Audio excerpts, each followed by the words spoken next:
Hello everyone, स्वागत है आप सबका एक बार फिर से आपके अपने यूट्यूब चैनल एसएस एजुकेशन में। फ्रेंड्स, हम लोग एनसीईआरटी के ईवीएस जो कि सीटेट को ध्यान में रखकर ये वीडियो बनाए जा रहे हैं, उसका हम लोग यहाँ पर अध्ययन कर रहे हैं, स्टडी कर रहे हैं। इससे पहले के वीडियो में मैंने क्लास 4 का चैप्टर 1 to 3 तक का वीडियो मैंने अपलोड किया था। अगर आप सब ने उस वीडियो को नहीं देखा है तो मैं उसका लिंक इस वीडियो के डिस्क्रिप्शन बॉक्स में शेयर कर दूंगा, आप सब उसे प्लीज जरूर देखें। उसके बाद आज हम लोग इस वीडियो में क्लास 4 का ही चैप्टर 4 to 9 तक के सारे चैप्टर्स का हम लोग इसमें स्टडी करेंगे। साथ ही साथ इस वीडियो की खासियत ये भी है कि इस वीडियो के लास्ट में हम लोग चैप्टर 4 से 9 तक का अभी तक के सीटेट में जितने भी क्वेश्चंस आए हैं उसका हम लोग डिस्कशन करेंगे और उसको आंसर करेंगे। सो फ्रेंड्स, अगर आप सबके लिए ये वीडियो बहुत ही हेल्पफुल है तो आप लोग इसे प्लीज़ इस चैनल को सब्सक्राइब करें, वीडियोस को लाइक करें और अपने फ्रेंड्स जो भी सीटेट की प्रिपरेशन कर रहे हैं, डीएसएसएसबी की प्रिपरेशन कर रहे हैं या केवीएस एनवीएस की प्रिपरेशन कर रहे हैं, उनके लिए वीडियो बहुत ही हेल्पफुल है। तो प्लीज़ उनको आप ये वीडियो शेयर करें। आइए हम लोग आगे बढ़ते हैं। तो चैप्टर नंबर 4 जो है वो अमृता की कहानी।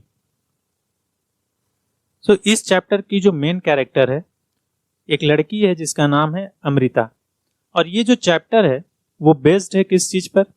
पेड़ पौधों के महत्व से रिलेटेड इसमें बातें जो हैं वो बताई गई हैं। तो अमृता कौन थी? अमृता जो है वो राजस्थान राज्य के जोधपुर जिले के खेजड़ली गांव की रहने वाली थी। इस गांव के नाम पर आप लोग ध्यान देंगे, इस गांव का नाम आप लोग अच्छे से याद रखेंगे। गांव का नाम है खेजड़ली गांव। और इस लड़की को जो है वो पेड़ पौधों को अपना ये दोस्त मानती थी, साथ ही साथ वो इनका केयर भी करती थी। अमृता के गांव के जो बुजुर्ग थे उनका ये कहना था कि अगर पेड़ है तो हम हैं, पेड़ और जानवर हमारे बिना रह सकते हैं पर हम उनके बिना नहीं रह सकते। इसी चीज को फॉलो अमृता भी करती थी और यही कारण है कि वो पेड़ों से उसको बहुत ज्यादा लगाव था। साथ ही अगर हम बात करें कि इस गांव के जो लोग हैं उन्हें बिश्नोई कहा जाता है। क्या कहा जाता है? बिश्नोई। और बिश्नोई लोगों की ये खासियत थी कि ये सारे लोग जो हैं पेड़ों और जानवरों की रक्षा करते थे, यानी कि ये अपने गांव में पेड़ पौधों और साथ ही वहां पर रहने वाले जितने भी जीव हैं उनकी वो लोग केयर किया करते थे, उनकी रक्षा किया करते थे। तो अभी मैंने आपको बताया कि इस गांव का नाम खेजड़ली गांव है और उसको याद रखने के लिए ऐसा इसलिए क्योंकि इस गांव का नाम खेजड़ली इसलिए पड़ा क्योंकि इस गांव में एक पेड़ पाया जाता है जिसका नाम था खेजड़ी वृक्ष, यानी इस पेड़ का नाम है खेजड़ी वृक्ष। इसकी क्या खासियत है?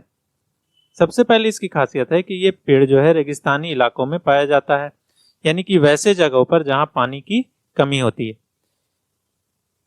इस पेड़ की छाल से दवा भी बनाई जाती है। काफी गुणकारी पेड़ है ये, इसकी छाल से दवा बनाई जाती है। इसकी लकड़ी की सबसे बड़ी खासियत है कि इसमें कीड़े जो है वो नहीं लगते हैं। इस पेड़ की फलियों की सब्जी बनाई जाती है, यानी कि ये पेड़ जो है बहुत ही फायदेमंद है वहां के लोगों के लिए था। और इस वजह से ये पेड़ कि इन्हीं सारे कैरेक्टरिस्टिक्स की वजह से, इनकी विशेषता की वजह से और उस गांव में अधिक मात्रा में इस पेड़ के पाए जाने की वजह से इस गांव का नाम खेजड़ली गांव पड़ा। खेजड़ली गांव का नाम है जबकि खेजड़ी पेड़ का नाम है। एंड फ्रेंड्स, पेड़ पौधों की रक्षा करते हुए अमृता जो है वो अंत में अपनी जान गंवा देती है। हमारा नेक्स्ट चैप्टर जो है चैप्टर नंबर 5 जो कि है अनीता की मधुमक्खियां। ये एक सच्ची घटना है जो कि लड़कियों की शिक्षा से संबंधित है। इस कहानी की जो मेन कैरेक्टर है उसका पूरा नाम है अनीता कुशवाहा, जो कि बिहार राज्य के मुजफ्फरपुर जिले के बोचाहा गांव की रहने वाली है। अनीता जो है वो कॉलेज में पढ़ती है और स्कूल के बच्चों को पढ़ाती है। अनीता के बारे में कुछ और जान लेते हैं। अनीता को पढ़ने का बहुत ही शौक था, बट उनके माता पिता और गांव वालों की ऐसी सोच थी कि लड़कियों को स्कूल नहीं भेजना चाहिए, बट अनीता को तो पढ़ने का शौक था, तो किसी तरह से उसने क्लास 5 यानी 5वीं कक्षा तक की शिक्षा जो है वो ग्रहण की। बट उसके बाद उसे पता चला कि क्लास 6 से अगर उसको अपने एजुकेशन को आगे लेकर जाना है तो उसका खर्च जो है वो थोड़ा और ज्यादा बढ़ जाएगा। तो उस चीज को पूरा करने के लिए वो एक उपाय सोचती है, और वो क्या करती है कि अपने ही गांव के दूसरे जो छोटे बच्चे हैं उनको वो पढ़ाने लगी, यानी कि ट्यूशन देने लगी, और उससे जो भी पैसे वो अर्न करती थी उससे अपने स्कूल की फी जो है वो पेड करती थी। बट ये इतना आसान भी नहीं था, बहुत सारी मुश्किलें उसके रास्ते में आई, बट वो उनको पार करती चली गई। अनीता कुशवाहा जो है वो एक चमकता सितारा है, यानी कि गर्ल स्टार। गर्ल स्टार क्या होता है? चमकता सितारा। चमकते सितारे उन साधारण लड़कियों की असाधारण कहानियां हैं, यानी कि वैसी लड़कियों की ये कहानी होती है चमकता सितारा जिन्होंने स्कूल जाकर अपनी जिंदगी बदल दी। यानी कि वैसी लड़कियां, चाहे वो गांव से बिलोंग करती हो या किसी भी रीजन से, उन्होंने अपने माता पिता के सोच को बदला, गांव के लोगों के सोच को बदला। तरह तरह की कठिनाइयां आई उनके रास्ते में, लेकिन उन सब को पार करते हुए उसने अपनी मेहनत से अपनी खुद को वो उन्होंने एजुकेट किया, यानी कि वो स्कूल जाने लगी और अपनी जिंदगी को एक बेहतर जिंदगी में तब्दील कर दी। इसी के अंतर्गत यहाँ पर आरटीई एक्ट 2009 का भी जिक्र आया है, इसके बारे में हम लोग जान लेते हैं। ये कब लागू हुआ? 1 अप्रैल 2010 को ये लागू हुआ। और इसके अंतर्गत क्या रूल है कि वैसे सभी बच्चे जो 6 से 14 साल तक की उम्र के हैं उनको मुफ्त एवं अनिवार्य शिक्षा का अधिकार दिया गया है इस एक्ट के अंतर्गत। अब जो अनीता है उसने आगे बढ़ते हुए ये सोचा, जैसा कि हम लोगों ने पहले पढ़ा कि अनीता कहाँ से बिलोंग करती हैं? बिहार के मुजफ्फरपुर जिले से। और उस जिले की खासियत है कि वहां पर लीची के जो है वो बागान पाए जाते हैं। और लीची के बागान में क्या होता है कि मधुमक्खियां जो है वो लीची के रस से या उसके फूल में जो रस लगता है उससे बहुत ज्यादा अट्रैक्ट होती है, आकर्षित होती है। इस वजह से वहां के काफी सारे लोग जो है मधुमक्खी पालन करते हैं। तो अनीता ने सोचा कि क्यों ना मैं भी मधुमक्खी पालन में अपना कैरियर बनाऊं। आइए थोड़ा इसके बारे में जान लेते हैं। तो लीची के फूल जो कि फरवरी माह में खिलते हैं, जो मधुमक्खियों को लुभाते हैं। इस चीज को याद रखेंगे कि लीची के फूल के खिलने का समय कौन सा मंथ होता है? वो फरवरी मंथ होता है। साथ ही मधुमक्खियों के अंडे देने का भी एक सीजन होता है जो कि अक्टूबर से दिसंबर तक का होता है, और इसी सीजन में मधुमक्खी पालन का सबसे बेस्ट सीजन इसको माना जाता है। मधुमक्खी पालन अगर आप करना चाहते हैं तो उसके लिए आपको एक बॉक्स की जरूरत होती है, और इस बॉक्स में क्या किया जाता है कि चीनी से बने घोल का इस्तेमाल किया जाता है। चीनी से बना घोल क्या होगा? मीठा होगा, जो मधुमक्खियों को अट्रैक्ट करेगा। वहीं इसमें जो छत्ते लगते हैं, यानी मधुमक्खियां जो है वो क्या करती हैं? छत्ते लगाती हैं और उसमें अपने शहद को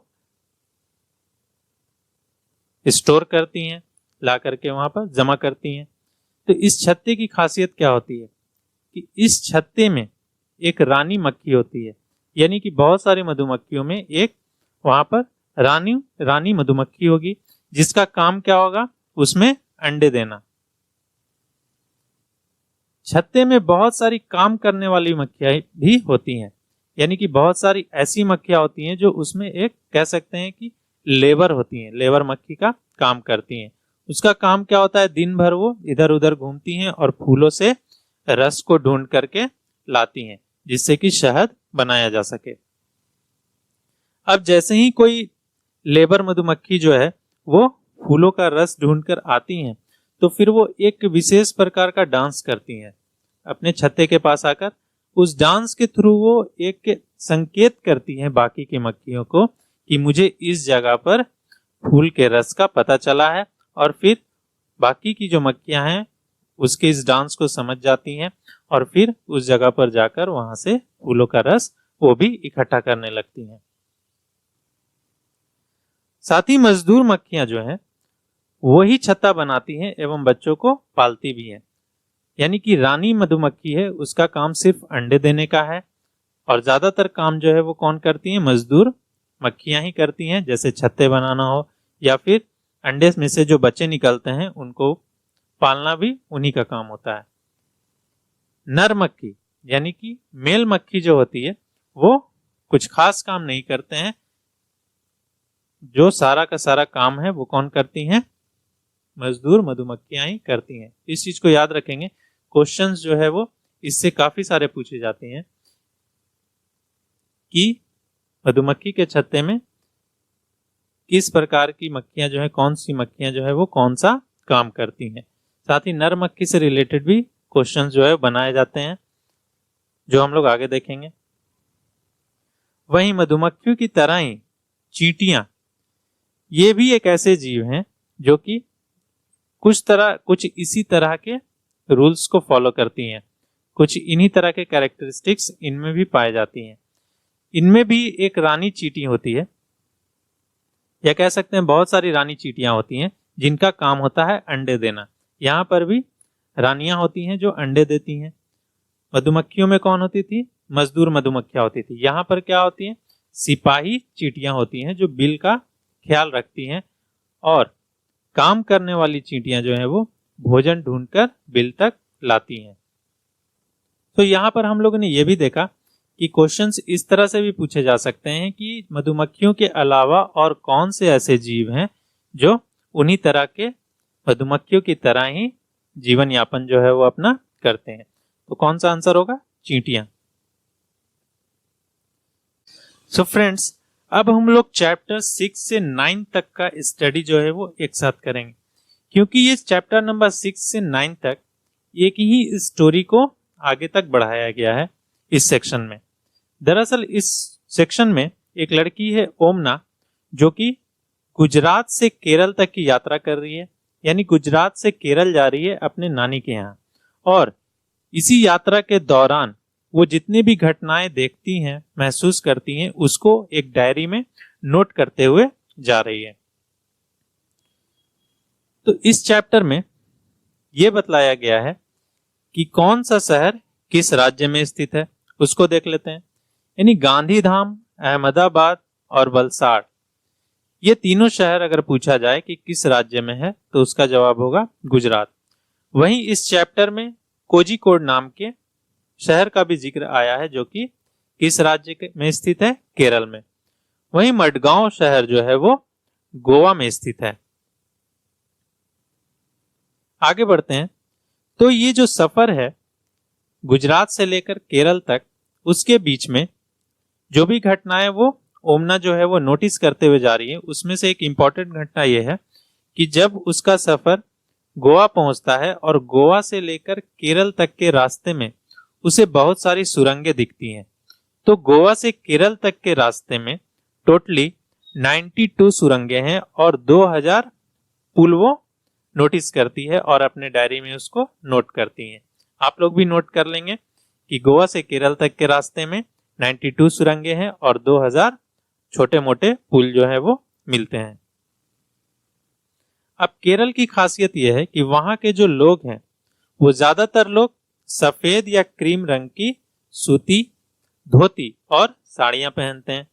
साड़ियां जेंट्स नहीं पहनते हैं, साड़ियां लेडीज पहनती हैं, और वहां के जो जेंट्स हैं वो सफेद या क्रीम कलर रंग की सूती धोती जो है वो पहनते हैं। कहाँ के लोग हैं? ये केरल के लोग हैं। तो अगर क्वेश्चन पूछा जाए कि अगर किसी राज्य के कुछ लोग इस तरह के वस्त्र जो है वो पहनते हैं तो वो किस राज्य से संबंधित है, तो वहां पर हम क्या आंसर देंगे? केरल राज्य से संबंधित है।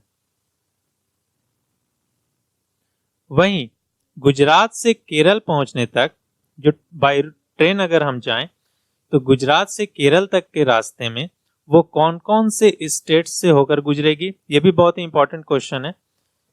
तो वो महाराष्ट्र, गोवा और कर्नाटक से होते हुए ट्रेन जो है वो केरल तक पहुंचेगी।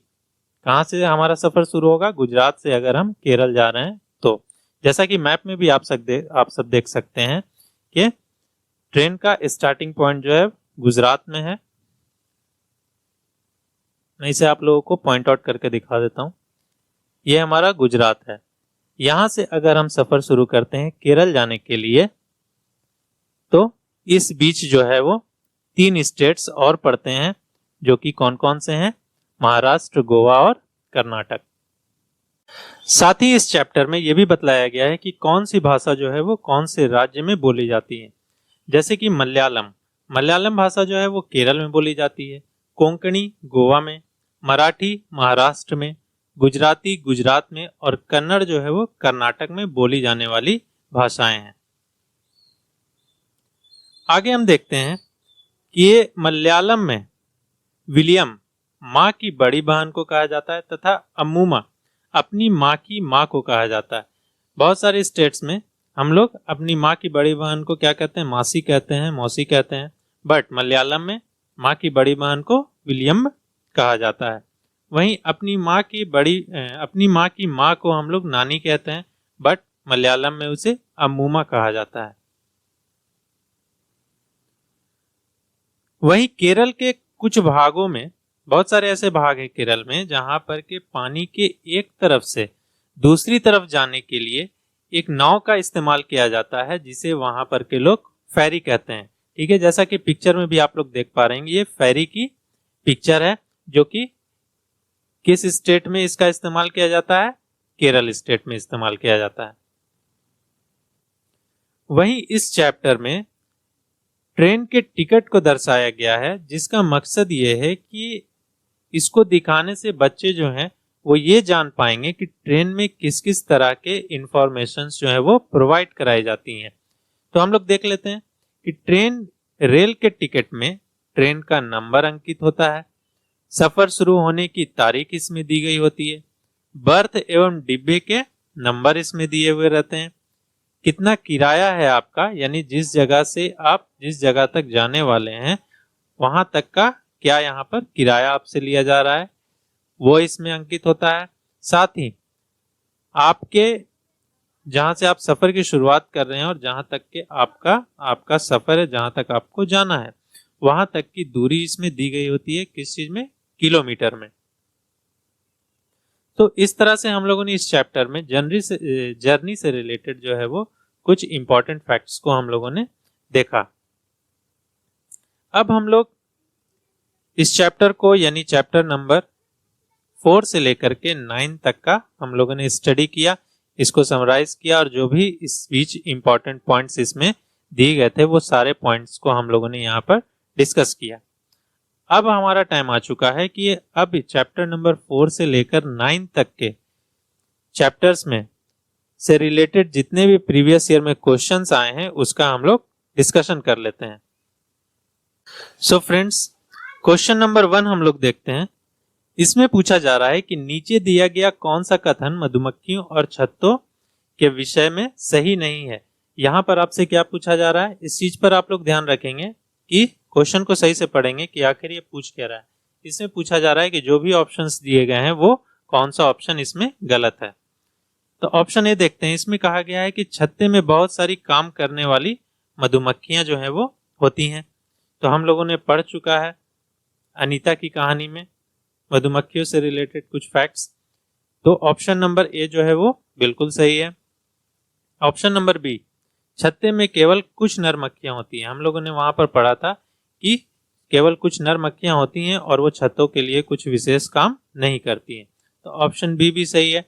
ऑप्शन सी, प्रत्येक छत्ते में एक रानी मक्खी होती है जो अंडे देती है। ये भी ऑप्शन सही है। हम लोगों ने पढ़ा था कि रानी मक्खी का क्या काम होता है? अंडे देना होता है। ऑप्शन नंबर डी यहाँ पर कह रहा है कि नर मक्खियां छत्तों के लिए अत्यंत महत्वपूर्ण होती हैं, जो कि पूरी तरह से गलत है। नर मक्खियां किसी भी तरह का कोई विशेष कार्य छत्ते के लिए नहीं करती हैं। इसलिए इसमें से कौन सा ऑप्शन सही नहीं है यानी गलत है, वो है डी। तो क्वेश्चन 1 का आंसर क्या होगा? डी। क्वेश्चन नंबर 2, सबसे उपयुक्त विकल्प चुनकर निम्नलिखित प्रश्नों के उत्तर दीजिए। निम्नलिखित में से कौन सा कीट मधुमक्खियों की भांति कॉलोनी या बस्ती में एक साथ नहीं रहता है? यानी कि मधुमक्खियां जिस तरह से एक छत्ता यानी कि एक कॉलोनी बसाकर रहती हैं और झुंड में एक दूसरे के हेल्प करती हैं और सबका अलग अलग काम बटा होता है, इस तरह से इनमें से कौन से जीव जो है वो उस तरह से नहीं रहते हैं। ठीक है, तो चींटी चींटी जो है मधुमक्खियों की तरह ही रहती हैं, हम लोगों ने पढ़ा, उनकी भी कॉलोनी होती है, मजदूर चींटियां होती हैं, रानी चींटियां होती हैं, जिनका अलग अलग काम होता है। दीमक और चींटी जो है वो एक ही तरह के लाइफ जो है वो अपना सरवाइव करती हैं। मकड़ी मकड़ी एक ऐसा जीव है जो कि अकेले रहना पसंद करता है, अपना अकेले शिकार करता है और अपना जीवन यापन अकेले ही करता है। ततैया और बर्रा भी जो है वो चींटी, दीमक और मधुमक्खियों की तरह कॉलोनी में यानी बस्ती बनाकर रहना पसंद करती हैं। तो इस क्वेश्चन नंबर 2 का सही ऑप्शन क्या होगा? Option number C. Question number 3 देख लेते हैं। इस क्वेश्चन में पूछा जा रहा है कि बिहार राज्य के लोगों के लिए मधुमक्खी पालन शुरू करने की सबसे अच्छी अवधि कौन सी होती है? तो हमने देखा अनीता की कहानी में कि वो कहां से रिलेट करती है, मुजफ्फरपुर से, बिहार के मुजफ्फरपुर जिले से, जहां पर लीची की खेती की जाती है और लीची में जो फूल लगते हैं मधुमक्खियों को वो आकर्षित करते हैं। ठीक है, तो मधुमक्खियां जो है वो अंडे देती हैं। उनके अंडे देने का जो मंथ है वो क्या होता है? अक्टूबर से दिसंबर तक का होता है, और यही जो सीजन होता है, यही जो समय होता है, ये मधुमक्खी पालन करने का सबसे अच्छा समय होता है। इसलिए क्वेश्चन नंबर 3 का सही आंसर क्या होगा? अक्टूबर से दिसंबर।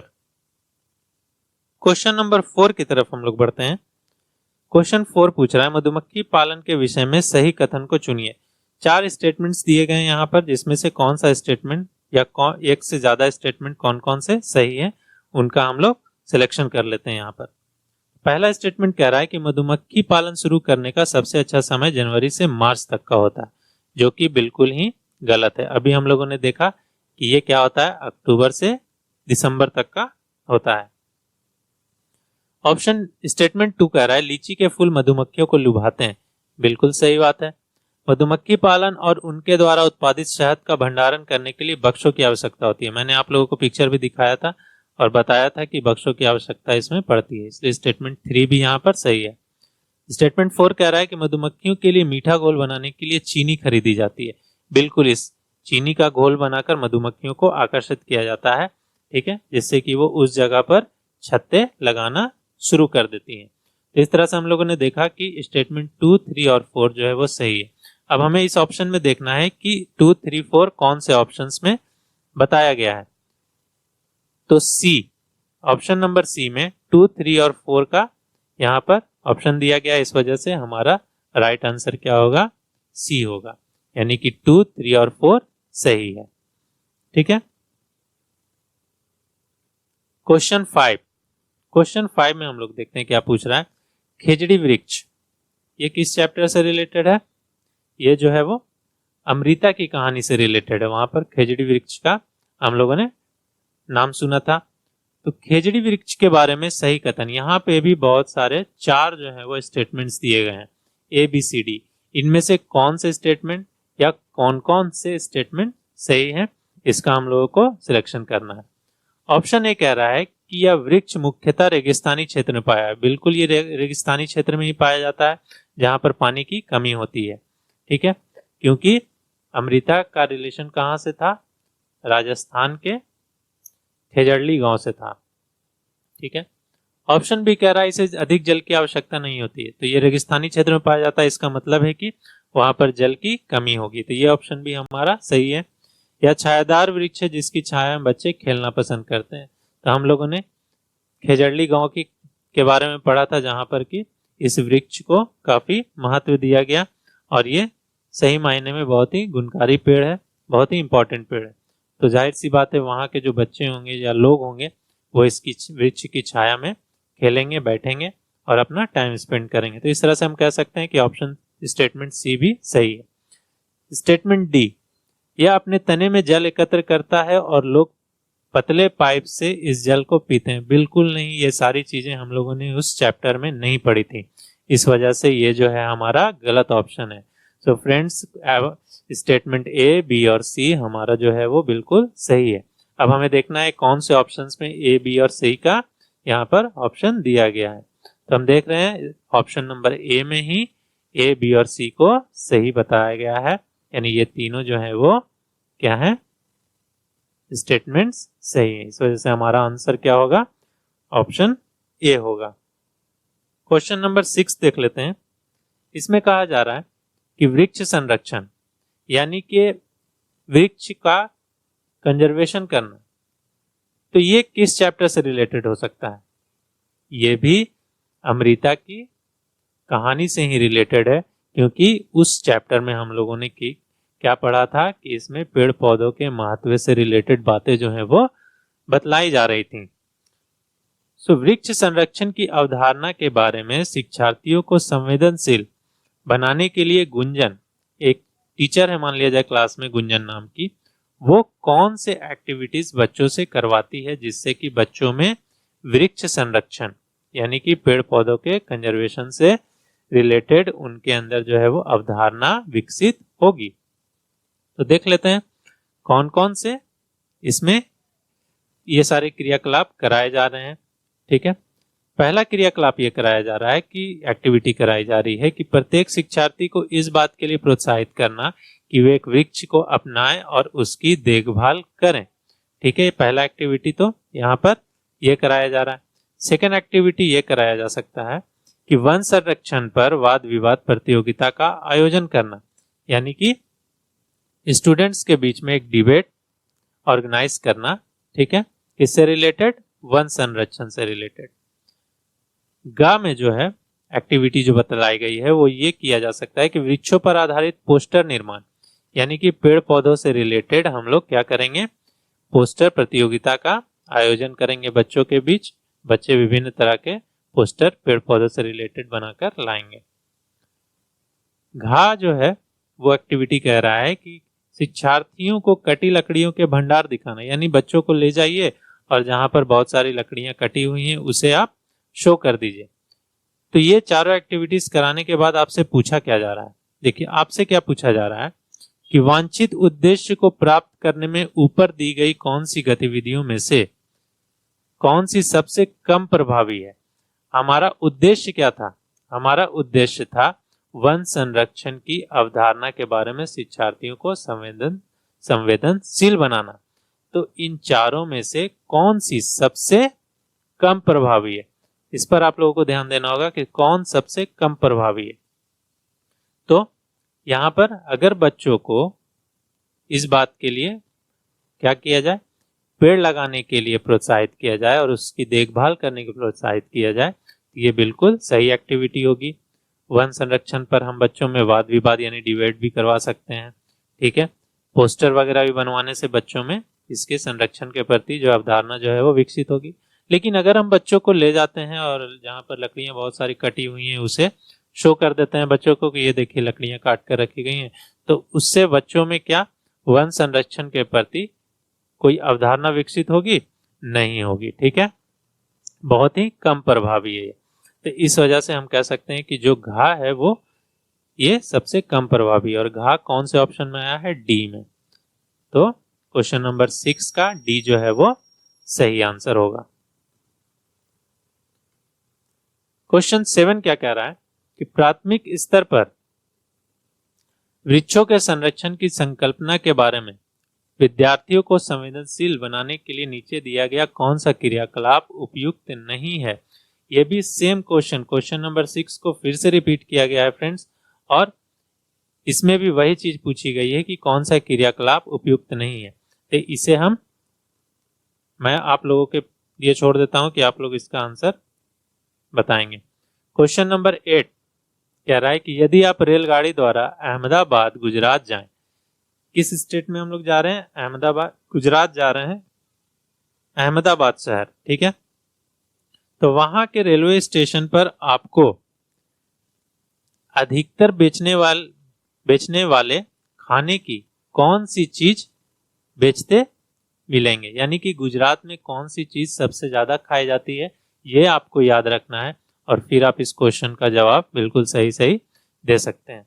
तो ढोकला नाम आते ही हम लोगों ने इस नाम को सुना है कई बार, ठीक है। और ढोकला कहाँ से रिलेटेड है? गुजरात से रिलेटेड है, ठीक है। तो ढोकला, चटनी, नींबू वाले चावल जो है वो क्या कहाँ पाए जाते हैं? गुजरात में पाए जाते हैं, ठीक है। छोले भटूरे और लस्सी, नहीं, ये पंजाब से रिलेटेड है। इडली चटनी तथा बड़ा चटनी, ये जो है वो साउथ इंडिया से रिलेटेड है। पूरी साग तथा ठंडा दूध, ये भी गुजरात से रिलेटेड नहीं है, इसलिए हमारा सही ऑप्शन क्या होगा? ए होगा। क्वेश्चन नंबर 9 क्या कह रहा है कि केरल के निकटवर्ती राज्य कौन कौन से हैं? इसके लिए आप मैप का सहारा ले सकते हैं, ठीक है। तो अगर हम बात करें कि केरल से सबसे निकटवर्ती राज्य कौन कौन से हैं? कर्नाटक और महाराष्ट्र, बिल्कुल नहीं। आंध्र प्रदेश और कर्नाटक, ये भी इससे नजदीक, सबसे नजदीक नहीं है। कर्नाटक और तमिलनाडु, कर्नाटक और तमिलनाडु जो है वो केरल से सटे हुए राज्य हैं। कर्नाटक और आंध्र प्रदेश, ये हमारा रॉन्ग ऑप्शन है, इसलिए 9 का आंसर क्या होगा? ऑप्शन नंबर सी, कर्नाटक और तमिलनाडु। क्वेश्चन नंबर 10 क्या पूछ रहा है कि सबसे उपयुक्त विकल्प चुनकर निम्नलिखित प्रश्नों के उत्तर दीजिए। जब कोई व्यक्ति ट्रेन द्वारा, ठीक है, ट्रेन द्वारा अहमदाबाद से केरल की यात्रा करता है, जैसा कि हम लोगों ने ओमना का सफर चैप्टर में भी हम लोगों ने देखा था कि उसकी यात्रा भी कहाँ शुरू हुई थी? अहमदाबाद से हुई थी। कहाँ तक के लिए? केरल तक के लिए, ठीक है फ्रेंड्स। तो इसमें भी क्वेश्चन पूछ रहा है कि अगर कोई व्यक्ति जो है वो अहमदाबाद से केरल की यात्रा करता है, तब वह अनेक सुरंगों को पार करता है। ये सुरंगें किन पर्वतों में स्थित है? अरावली, पश्चिमी घाट, पूर्वी घाट या विंध्याचल? तो अगर हम गुजरात, जो कि हमारा वेस्ट में स्थित है, वहां से केरल तक के लिए अगर हम सफर करते हैं, जैसा कि मैंने चैप्टर को पढ़ाते समय भी एक मैप आपको दिखलाया था, वो मैप अब मैं आपको फिर से दिखला देता हूं। यहां पर देखिए फ्रेंड्स, ये जो है वो गुजरात से केरल तक की यात्रा के बारे में मैंने बात की थी। तो ये हमारा ईस्ट है और ये हमारा वेस्ट है, ठीक है। ये हमारा क्या है? ईस्ट है और ये वेस्ट है। तो ये इधर साइड में वेस्टर्न घाट, इसे हम लोग ईस्टर्न घाट कहते हैं और इसे वेस्टर्न घाट भी, इसे वेस्टर्न घाट कहते हैं, ठीक है। तो ये यात्रा किस तरफ के पहाड़ों से होती हुई गुजरेगी? पश्चिमी पहाड़ों से, ठीक है। सो फ्रेंड्स, क्वेश्चन नंबर 10 में क्या पूछा जा रहा था कि जब कोई ट्रेन द्वारा अहमदाबाद से केरल की यात्रा करता है तो वह अनेक सुरंगों को पार करता है। ये सुरंगें किस पर्वतों में है? तो हमारा ऑप्शन क्या होगा? पश्चिमी घाट के पर्वतों में है। आइए आगे बढ़ते हैं। क्वेश्चन नंबर 11, क्वेश्चन नंबर 11 पूछ रहा है कि ईवीएस पाठ्य पुस्तक में एक रेलवे टिकट का एक नमूना दिखाने का उद्देश्य क्या है? यानी अगर हम बच्चों को पुस्तक के द्वारा, ईवीएस की जो पुस्तक है उसमें अगर रेलवे का टिकट शो कर रहे हैं तो उसके पीछे क्या उद्देश्य हो सकता है? तो पहला हमारा ऑप्शन है कि छात्रों को रेल किराया के बारे में जानकारी देना। तो हम छात्रों को रेलवे किराए के बारे में जानकारी देकर क्या करेंगे? ठीक है, तो ये ऑप्शन जो है वो, ये उद्देश्य बिल्कुल नहीं हो सकता है कि हम छात्रों को रेलवे के किराए के बारे में जानकारी दें, ठीक है। ऑप्शन नंबर बी कह रहा है कि उन्हें टिकट में प्रयुक्त विभिन्न संक्षिप्त रूपों का ज्ञान प्रदान करना। हम लोगों ने जब ओमना का सफर पढ़ रहे थे तो वहां पर हम लोगों ने क्या देखा था कि उसमें कुछ इंफॉर्मेशंस जो है वो प्रोवाइड कराई गई थी, ठीक है। तो हम कह सकते हैं कि टिकट के द्वारा हम बच्चों को कुछ इंफॉर्मेशंस जो है वो दिखा सकते हैं, उन्हें समझा सकते हैं। निष्कर्ष पर पहुंचने के लिए छात्रों के कौशल में वृद्धि करना, यह भी ऑप्शन हमारा गलत होगा, ठीक है। उन्हें गहन सोच विकसित करने का अवसर देना, टिकट को देखकर छात्रों को यदि हम कहें कि आप इसके बारे में गहराई से सोचें तो ये इसका उद्देश्य बिल्कुल नहीं हो सकता है, ठीक है। तो हमारा सही ऑप्शन क्या होगा? ऑप्शन नंबर बी, जहां से हम लोग टिकट को शो इसलिए बच्चों के सामने करते हैं जिससे कि उन्हें उसमें दी गई इंफॉर्मेशंस की जानकारी प्राप्त हो सके। क्वेश्चन नंबर 12 है हमारा कि नीचे दी गई कौन सी जानकारी एक आरक्षित रेल टिकट से प्राप्त की जा सकती है। यानी टिकट में कौन कौन सी जानकारियां प्रोवाइड कराई जा सकती हैं। ठीक है, ऑप्शन नंबर ए है कि टिकट बुक कराने की तारीख, समय, यात्रा शुरू करने की तारीख और समय। यानी कि एक टिकट में ये सारी चीजें होती हैं। डिब्बे का नंबर, बर्थ का नंबर और किराया, ये सारी चीजें अगर टिकट में नहीं दी जाएंगी तो यात्री को कैसे ये पता चलेगा कि उन्हें कौन से डब्बे में, कौन से बर्थ पर बैठना है, उनकी सीट नंबर क्या है। ये दोनों जो जानकारी बिल्कुल ही जरूरी है। यात्रा करने वालों का नाम, आयु और लिंग। ठीक है, यानी कि ये टिकट किन्होंने बुक की है, उनकी क्या लिंग है, क्या उनकी आयु है, क्या उनका नाम है, ये सारे इंफॉर्मेशंस भी टिकट में होने चाहिए। ट्रेन का नंबर और नाम, वह स्टेशन जहां से ट्रेन पकड़नी है और अंतिम स्टेशन का नाम। यानी कि ट्रेन के टिकट में अगर ट्रेन का नंबर ना हो तो ट्रेन के बारे में जो यात्री हैं उनको जानकारी कैसे मिलेगी कि जो ट्रेन प्लेटफॉर्म पर या स्टेशन पर आ रही है उसी ट्रेन में उन्हें बैठना है। ठीक है, तो ये सारी जानकारी भी टिकट में प्रोवाइड कराई जा सकती है और ये बहुत ही इंपॉर्टेंट है। अंतिम स्टेशन पर पहुंचने की तारीख और समय। हम लोगों ने देखा होगा कि टिकट में अराइवल टाइम और डिपार्चर टाइम भी जो है वो प्रोवाइड कराई जाती हैं, जिससे कि यात्री लोगों को पता हो कि हम जो है वो हमारी यात्रा कितने बजे समाप्त होगी, यानी हम अपने डेस्टिनेशंस पर किस समय पहुंचने वाले हैं। तो ये ऑप्शन भी, यानी कि ये इंफॉर्मेशन भी टिकट में प्रोवाइड कराई जा सकती है। तो ये ए, बी, सी, डी और ई, ठीक है, ये जो है पांचों की पांचों ऑप्शंस जो है वो प्रोवाइड कराई जा सकती हैं, इसलिए हमारा ऑप्शन नंबर बी जो है वो सही होगा। ठीक है, सो फ्रेंड्स, इस तरह से हम लोगों ने पर्यावरण अध्ययन यानी इन्वायरमेंटल स्टडीज का क्लास 4 का चैप्टर नंबर 4 to 9 का स्टडी कर लिया और साथ ही साथ इससे रिलेटेड यानी चैप्टर 4 to 9 से पूछे गए प्रीवियस ईयर के क्वेश्चंस का भी हम लोगों ने यहाँ पर डिस्कशन कर लिया। अब आप लोगों को क्या करना है, अगर आप लोगों को ये हमारा वीडियो यूजफुल लगा हो तो आप लोग प्लीज़ हमारे चैनल एसएस एजुकेशन को सब्सक्राइब करें, वीडियोस को लाइक करें, कमेंट ज़रूर करें और साथ ही साथ इसे शेयर भी करें। Thank you so much friends, मिलते हैं हमारे नेक्स्ट वीडियो में।